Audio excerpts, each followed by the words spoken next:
মিথ্যা কথা বলা কোথাও কিন্তু জায়েজ নাই। মিথ্যা কথা বলা ইসলামে জঘন্য অপরাধ।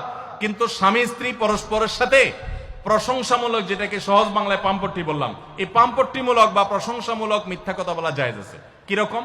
আবার এটা যাইয়া এখন থেকে বাজার থেকে 500 টাকার কাপড় নিয়ে যায় বলেন 2000 টাকা দিয়ে কিনছি, এটা কিন্তু জায়েজ নাই। কেন জায়েজ নাই? কারণ কোনোভাবে যদি ওই 500 টাকার ট্যাগ মহিলা ধরে ফেলতে পারে, তাহলে মায়ের কিন্তু একটাও নিচে পড়বে না। বলবে মিথ্যুকের পুত মিথ্যুক, সারা জন্মে এই কাম করে আসছোস, তাইলে ওই রকম মিথ্যা কথা বলা যাবে না। আমার পরিচিত এক লোক আছে, সরকারি একজন কর্মকর্তা বড়, উনি বলেন যে মহিলাদেরকে বাজার করে খুশি করার মতো কঠিন কাজ আরেকটা খুব কম আছে। যারা সংসার করেন তারা জানেন। কারণ আমি একটা কথা প্রায় বলি, দুনিয়াতে বহু বুদ্ধিমান মানুষ আছে, বহু চালাক মানুষ আছে, কিন্তু একটাও চালাক বা